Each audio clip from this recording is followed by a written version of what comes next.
몇 년째 같은 질문을 받습니다. 아직도 모놀리스예요? 마이크로 서비스 안 가요? 네, 아직도 모놀리스입니다. 일부러요. 유행에 뒤처져서가 아니에요. 쪼개는 것도 검토했고 설계도 그려봤습니다. 그리고 청구서를 계산해 보니 우리한테는 손해였어요. 오늘은 그 계산을 보여드릴게요. 핵심은 이겁니다. 마이크로 서비스는 기술 문제의 해법이 아니라 조직 문제의 해법이에요.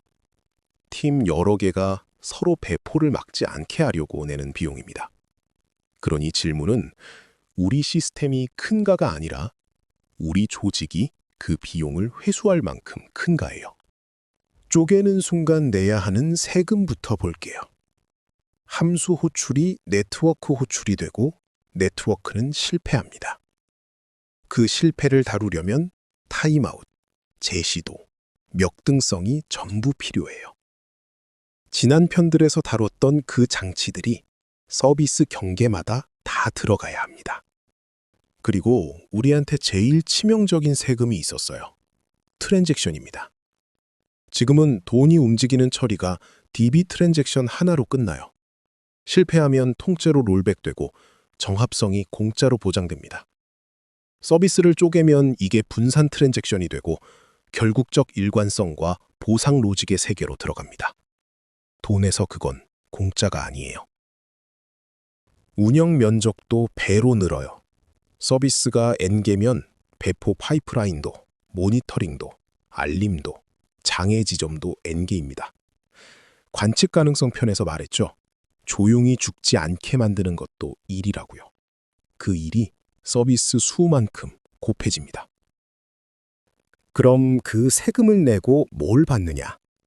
가장 큰 혜택은 팀별 독립 배포예요. 결제팀이 정산팀 배포를 기다리지 않는 것. 콘웨이의 법칙대로 조직 구조의 아키텍처를 맞추는 겁니다. 그런데 우리는 팀이 하나였어요.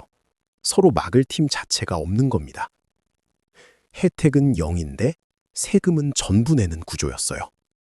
대신 모놀리스 안에서 할 수 있는 건 다 했습니다. 모듈 경계를 세웠어요. 결제, 정산, 연동이 코드 안에서 명확히 나뉘고 서로 정해진 인터페이스로만 부릅니다. 배포는 하나지만 코드는 쪼개져 있는 거예요. 이렇게 해두면 나중에 진짜 쪼갤 때도 경계선이 이미 그어져 있습니다. 언제 쪼갤지도 정해뒀어요. 기준은 3개입니다. 팀이 나뉘어서 배포가 서로를 막기 시작할 때, 특정 모듈만 확장 요구가 완전히 다를 때, 그리고 한 모듈의 장애가 전체를 자꾸 끌어내릴 때, 이 중 하나라도 실제로 아프기 시작하면 그때 그 모듈부터 쪼갭니다. 미리가 아니라요. 정리하면 3가지예요. 첫째, 마이크로 서비스는 조직 문제의 해법이니 시스템 크기가 아니라 조직 크기로 판단하세요. 둘째, 쪼개기 전에 세금을 계산하세요. 네트워크 실패, 분산 트랜잭션, 운영 면적. 특히 돈이 걸려 있다면 한 트랜잭션의 가치는 생각보다 큽니다. 셋째, 지금 할 일은 쪼개기가 아니라 경계 세우기일 수 있어요. 아키텍처는 유행이 아니라 청구서로 결정하는 겁니다. 이 채널, 커민 로그는 실제 트래픽이 도는 프로덕션에서 내린 판단을 기록합니다. 유행을 따르지 않은 판단도 그 근거와 함께요. 개발과 인프라, 데이터, 돈이 걸린 판단까지 하나씩 풀어갈 거예요. 다음 이야기가 궁금하면 구독으로 남겨두세요.